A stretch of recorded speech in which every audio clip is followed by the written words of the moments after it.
Very magulo ang kwarto, but I'd still want to show you the fit for the day.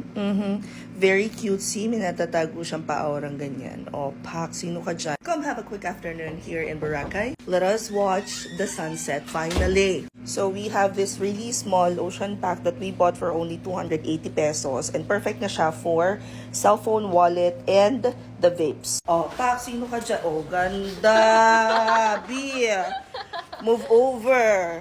So, saan daw ang best na place para magstay dito sa Boracay? And I would highly recommend, since ito pa naman yung first time namin dito. So, we're staying here at Seabird. You can actually book them via Klook, tapos gamitin yung code kong Vloggy Mary, you get 5% off pa ata or something. So, what I love about them is, etong towels, beach towels, and yung banig, papahiram nila yun ng libre. May kasama na ring breakfast yung kinuha namin, and hindi siya lumampas ng 2,000 promise. Tapos, ang nakakatuwa pa sa kanya, yung room niya maganda malinis. Yung banyo niya malaki. Hindi rin siya malapit dito sa mismo mga party kineso. So, very tahimik, payapa yung tulog. Sa baba yung restaurant niya, yung Tashos, okay din yung food. So, dito lang siya sa banda na to.